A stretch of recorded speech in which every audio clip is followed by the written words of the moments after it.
Hello friends, गूंज here. Guys, happy friendship day in advance मेरे सभी दोस्तों को। और आज मैं कोई पोएम लेके नहीं आई हूँ, एक प्यारी सी स्टोरी लाई हूँ एंड आई होप आपको अच्छी लगेगी। तो शुरू करती हूँ।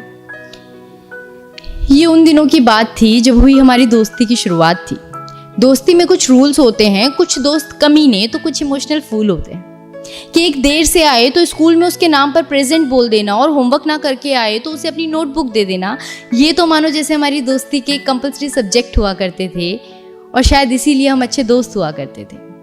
पर कहते हैं ना कि 3 तिगाड़ा काम बिगाड़ा। हम दोनों की दोस्ती में एक लड़की बिन बुलाए चली आई थी और गुस्सा तो मुझे ये सुनकर आया कि उसने मुझे बिन बताए गर्लफ्रेंड बनाई थी। कहीं ना कहीं मेरा दिल जल तो रहा था, पर उसकी खुशी के आगे मुझे कुछ दिख ही नहीं रहा था। पर कहते हैं ना कि वक्त बदलने में वक्त नहीं लगता। स्कूल थी देर से पहुंची तो कहने लगा तुम टाइम पर आया करो, तुम्हारे बिना मेरा वक्त ही नहीं कटता। मैंने कहा क्यों, तुमने तो अब गर्लफ्रेंड बनाई है तो तुम्हें क्यों मेरी याद आई है। कहने लगा तू ये सब बातें छोड़, तू ये बता तू हिंदी की गाइड लाई है। मैंने कहा अच्छा, तो तुझे इसलिए मेरी याद आई है। फिर दिल के अरमानों पे पढ़ाई ने पानी डाल दिया और मैंने हर बार की तरह इस बार भी बातों को बातों में ही टाल दिया। फिर आया कहानी में ट्विस्ट जब मैंने उसे बताया कि हम हो रहे हैं किसी दूसरी सिटी में शिफ्ट। मेरी इस बात ने उसे पागल सा कर डाला था और उसने बिना सोचे समझे मुझे प्रपोज कर डाला था। धत तेरे की। मैं समझ ही नहीं पा रही थी कि उसे इस सवाल का क्या जवाब दूं, क्यों ना इन बातों को भी बातों बातों में ही टाल दूं। और मैंने वही किया। ओह, मैं तो मैथ्स की कॉपी घर भूल आई हूँ, चल तुझे कल मिलती हूँ, आज वैसे ही देर से आई हूँ।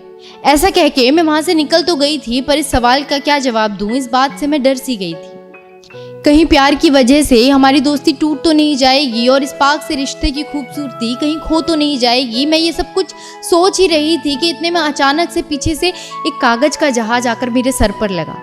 मैंने पीछे पलट कर देखा पर पीछे कोई नहीं था। मैंने उस पेपर को उठाया और किसी की मस्ती समझकर जैसे ही उसे फेंकने लगी तो देखा कि उस पर कुछ लिखा हुआ था। तो मैंने उसे खोल कर देखा और जैसे ही मैंने उसे पढ़ा, मानो मेरे अंदर की उथल पुथल सब शांत सी हो गई और मुझे समझ ही नहीं आ रहा था कि वो सब पढ़ के मुझे खुश होना चाहिए या मुझे कुछ और रिएक्ट करना चाहिए। क्योंकि उस कागज पर लिखा था, अप्रैल फूल बनाया, बड़ा मजा आया। जी हाँ, उस दिन अप्रैल की 1 तारीख यानी अप्रैल फूल था और उसने मुझे उल्लू बनाया था। मैं नहीं जानती कि अगर मैं उस दिन उसे हाँ कर देती तो हमारी ये दोस्ती रहती या नहीं रहती, पर हाँ, जो होता है अच्छा होता है। दोस्ती में प्यार हमेशा जिंदा रहता है, पर प्यार में दोस्ती कहीं ना कहीं एक दिन खो ही जाती है। और अच्छा ही हुआ, हम आज भी अच्छे दोस्त हैं और हमारी दोस्ती को कई साल हो चुके हैं। वो आज भी अपने बच्चों को हमारी दोस्ती के किस्से सुनाता है और जी हाँ, वो आज भी अप्रैल की 1 तारीख को मुझे उल्लू बनाता है। थैंक यू गाइज, ये थी मेरी एक छोटी सी स्टोरी एंड आई होप आपको अच्छी लगी हो। एंड आपकी स्टोरी क्या थी, आप हमें कमेंट्स बॉक्स में बता सकते हैं। एंड देखते रहिए जी टॉक्स, लाइक कीजिए, सब्सक्राइब कीजिए, कमेंट्स कीजिए। एंड कल फ्रेंडशिप डे है तो अपने अपने दोस्तों को शेयर करना बिल्कुल ना भूलें। Thank you.